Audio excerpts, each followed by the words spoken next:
ketika Al-Imam Syafi'i ada di Baghdad, maka beliau keluar untuk berziarah ke makamnya Imam Abu Hanifah. Sembari berkata, "Inni la atabarraku bi Abi Hanifah."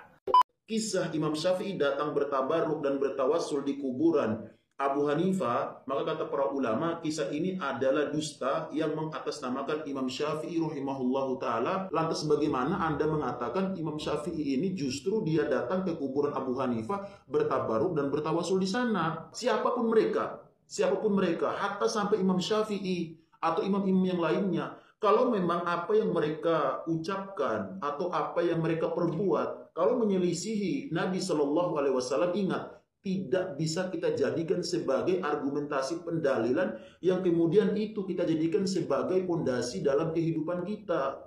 Kita berpraktik dengan hal demikian tidak bisa. Katakan saja benar ya, benar mereka lakukan. Kalau bertentangan dengan hadis Nabi Shallallahu Alaihi Wasallam, tidak bisa dijadikan sebagai argumentasi pendalilan.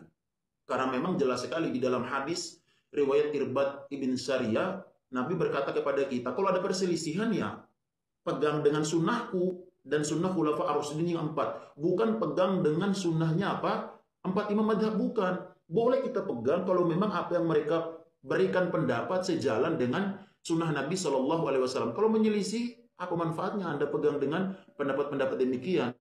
Sebelumnya kita sudah menonton video daripada Ustadz atau Kiai Ajir Ubaidillah hafizahullahu ta'ala, yang mana Kiai Haji Ajir Ubaidillah ini membahas tentang masalah Imam Asy-Syafi'i pernah bertabaruk ataupun bertawassul dengan Imam Abu Hanifah. Kemudian riwayat ataupun cerita tentang masalah Imam Asy-Syafi'i bertabaruk ataupun bertawassul dengan Imam Abu Hanifah dibantah, dikritik keras oleh seorang Ustadz sanjungan kaum Wahabi ini. Katanya riwayat itu riwayat palsu, berdusta atas nama Imam Asy-Syafi'i, kata si Ustadz sanjungan kaum Wahabi ini. Dan alhamdulillah Ustadz Ajir Ubaidillah sudah menjawab secara tuntas di channel beliau, yaitu Ajir Ubaidillah, dengan judul video berdusta atas nama Imam Syafi'i.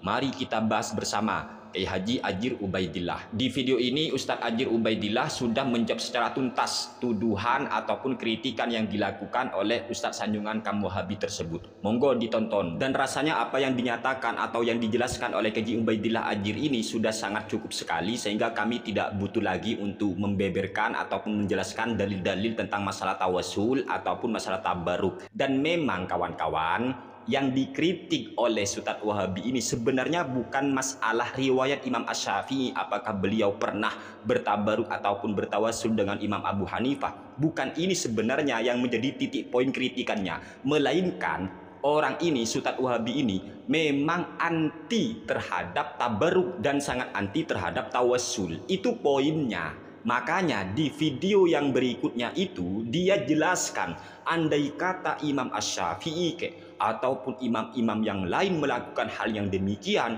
maka kita nggak boleh melakukan itu, karena hal tersebut bertentangan dengan sunnah Nabi. Dan Nabi katanya, dan Nabi itu menganjurkan umat Islam, menyuruh umat Islam agar ketika terjadi perselisihan pendapat, kita kembali kepada sunnah Nabi dan kita kembali kepada sunnah khulafaur rasyidin, bukan kembali kepada pendapat imam mazhab, kata orang ini, kawan-kawan. Wow, luar biasa ya. Kalau nggak percaya, kita tonton lagi videonya. Ayo dengarkan ini, dengarkan baik-baik, nanti kami akan tanggapi ya. Ini videonya. Kisah Imam Syafi'i datang bertabaruk dan bertawassul di kuburan Abu Hanifah, maka kata para ulama, kisah ini adalah dusta yang mengatasnamakan Imam Syafi'i rahimahullahu ta'ala. Lantas bagaimana Anda mengatakan Imam Syafi'i ini justru dia datang ke kuburan Abu Hanifah bertabaruk dan bertawassul di sana? Siapapun mereka, hatta sampai Imam Syafi'i atau imam-imam yang lainnya, kalau memang apa yang mereka ucapkan atau apa yang mereka perbuat, kalau menyelisihi Nabi Shallallahu Alaihi Wasallam, ingat, tidak bisa kita jadikan sebagai argumentasi pendalilan yang kemudian itu kita jadikan sebagai pondasi dalam kehidupan kita. Kita berpraktik dengan hal demikian tidak bisa. Katakan saja benar ya, benar mereka lakukan. Kalau bertentangan dengan hadis Nabi Shallallahu Alaihi Wasallam, tidak bisa dijadikan sebagai argumentasi pendalilan. Karena memang jelas sekali di dalam hadis riwayat Irbad ibn Sariyah, Nabi berkata kepada kita, kalau ada perselisihan ya, pegang dengan sunnahku dan sunnah khulafa ar-rasyidin yang 4. Bukan pegang dengan sunnahnya apa? 4 imam madhab, bukan. Boleh kita pegang kalau memang apa yang mereka berikan pendapat sejalan dengan sunnah Nabi SAW. Kalau menyelisih, apa manfaatnya Anda pegang dengan pendapat-pendapat demikian? Dari pernyataan orang ini sangat jelas sekali bahwa Ustadz Wahhab yang satu ini sebenarnya kritikan yang dia lakukan bukan sekedar mengkritik riwayat apakah Imam Asy-Syafi'i pernah melakukan tabarruk ataupun bertawassul dengan Imam Abu Hanifah. Bukan itu titik poin kritikannya, melainkan orang ini memang sangat anti terhadap tabarruk dan anti terhadap tawassul. Itu saja kok poinnya.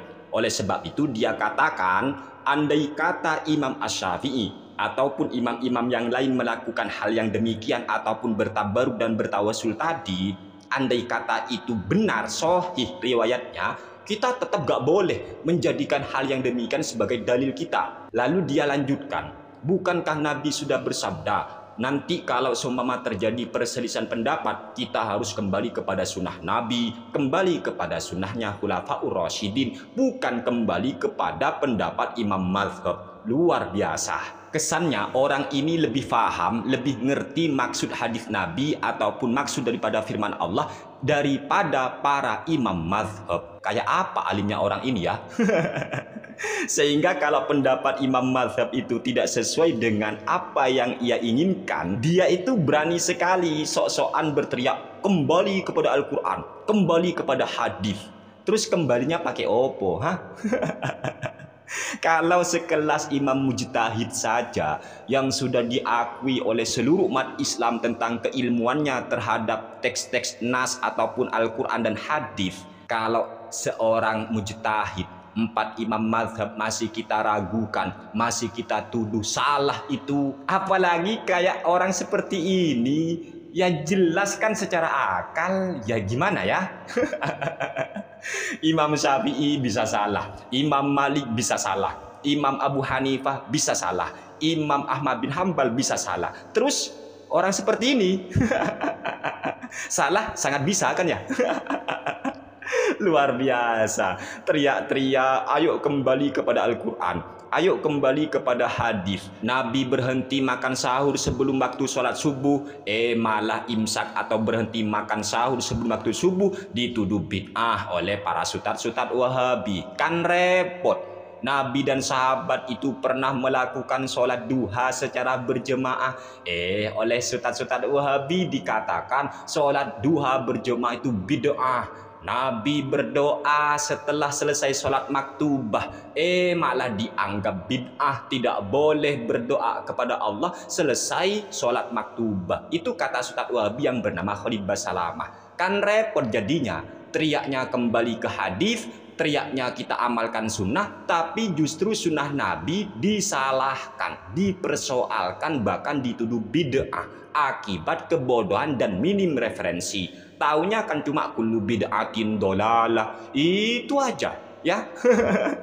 Dalilnya cuma kullu bid'atin dolalah. Kok kayak nggak ada hadis-hadis yang lain lah? Kan banyak hadis yang lain. Masa hafalannya dan taunya cuma kullu bid'atin dolalah, sehingga setiap sesuatu nanti gunakan hadis itu. Repot-repot. Nabi Muhammad SAW pernah dicium kakinya oleh kedua orang Yahudi. Lalu Nabi tidak pernah menegur. Nabi menyetujui perbuatan kedua orang Yahudi itu. Lalu kata Syekh Ibnu Utsaimin dalam kitabnya Syarh Riyadhis Shalihin, berarti dari hadis ini, yaitu kedua orang Yahudi mencium kaki Nabi, berarti boleh mencium kakinya ulama, boleh mencium kaki orang alim, orang solih, bahkan mencium kaki orang tua boleh. Tapi bagaimana pandangan sutad-sutad Wahabi mencium kaki orang tua, mencium kaki ulama, bagaimana? Padahal sudah ulamanya sendiri kok. Ulamanya sendiri yang mengatakan boleh. Zikir menggunakan biji tasbih, Nabi tidak pernah melarangnya, tidak pernah mengatakan bid'ah. Diteriakin bid'ah. Sahabat Umar bin Khattab sholat qiyamul Ramadan, sholat tarawih sebanyak 20 rakaat atau 23 sakwitirnya, masih saja diteriaki bid'ah. Ya apa? Katanya kembali kepada sunnah Khulafaur Rasyidin. Ya apa sih maksudnya? Apa cuma kalau memang tak setuju, tidak sependapat, lalu berteriak kepada orang yang berbeda pendapat, kita pokoknya kembali kepada sunnah khulafaur rasyidin. Loh, sholat tarawih 20 rakaat, 23 sak witirnya, itu kan juga dari khulafaur rasyidin, Umar bin Khattab. Kenapa masih aja ada ustadz-ustadz Wahabi yang berteriak, oh itu bid'ah, itu gak boleh, itu Nabi gak pernah melakukan. Ya apa sih, pokoknya repot musuh Wahabi itu ya. Mereka berteriak kita ikut ulama salaf. Terus salafnya yang mana? Salaf siapa maksudnya? Apa maksudnya salaf fikir salafnya? Sehingga ketika para ulama salaf, 4 imam mazhab sepakat, kita ketika meninggalkan sholat secara sengaja maka wajib untuk dikodok. Malah ada ustadz Wahabi yang mengatakan kalau sholat 5 waktu itu ditinggalkan secara sengaja maka kita tidak wajib, tidak usah untuk mengkodok, cukup istighfar dan bertaubat katanya. Terus salaf yang mana ikrek? Ulama salaf mengatakan bahwa onani itu membatalkan puasa. Ada ustadz Wahabi yang ngomong onani tidak membatalkan puasa. Kan ada itu ya, sudah viral kok videonya. Terus salaf yang mana? Salaf yang mana kalau bukan salaf fikir? Nabi Muhammad Shallallahu Alaihi Wasallam ataupun di Al-Quran sendiri tidak ada yang mengatakan rukun wudhu ada 2, yaitu membasuh wajah dan membasuh tangan sampai siku saja. Gak ada itu di hadis, gak ada di Al-Quran. Ternyata ada seorang ustadz Wahabi, sanjungan kaum Wahabi, ketika mendapat pertanyaan bagaimana hukumnya ketika ada orang berwudhu nyampe di membasuh kening, mengusap kening, dia cuma mengusap keningnya saja ya, apakah sah wudhunya? Dijawab oleh ustadz Wahabi itu, sah, setahu saya sah wudhunya, karena yang termasuk rukun wudhu itu adalah membasuh wajah dan membasuh tangan sampai siku saja. Selain itu sudah hukumnya sunnah muakkadah sebagaimana tayamum katanya. Mana ada rukun wudhu cuma 2 itu, Ini ikut sunnah, ini ikut Al-Quran, ini kembali kepada sunnah Nabi, inikah kembali kepada sunnah khulafaur rasyidin, inikah kembali kepada pendapat ulama salaf. Salaf yang mana? Hadis mana? Ayat yang mana yang mengatakan rukun wudhu hanya 2? Ada itu ustadz Wahabi namanya Khalid Basalamah. Ayolah perbaiki ya, perbaiki pengetahuannya, perdalam lagi referensinya. Tidak cukup hanya mengeluarkan urat leher, kembali pada Al-Quran, kembali kepada hadis tanpa tahu ilmunya. Percuma teriak seperti itu.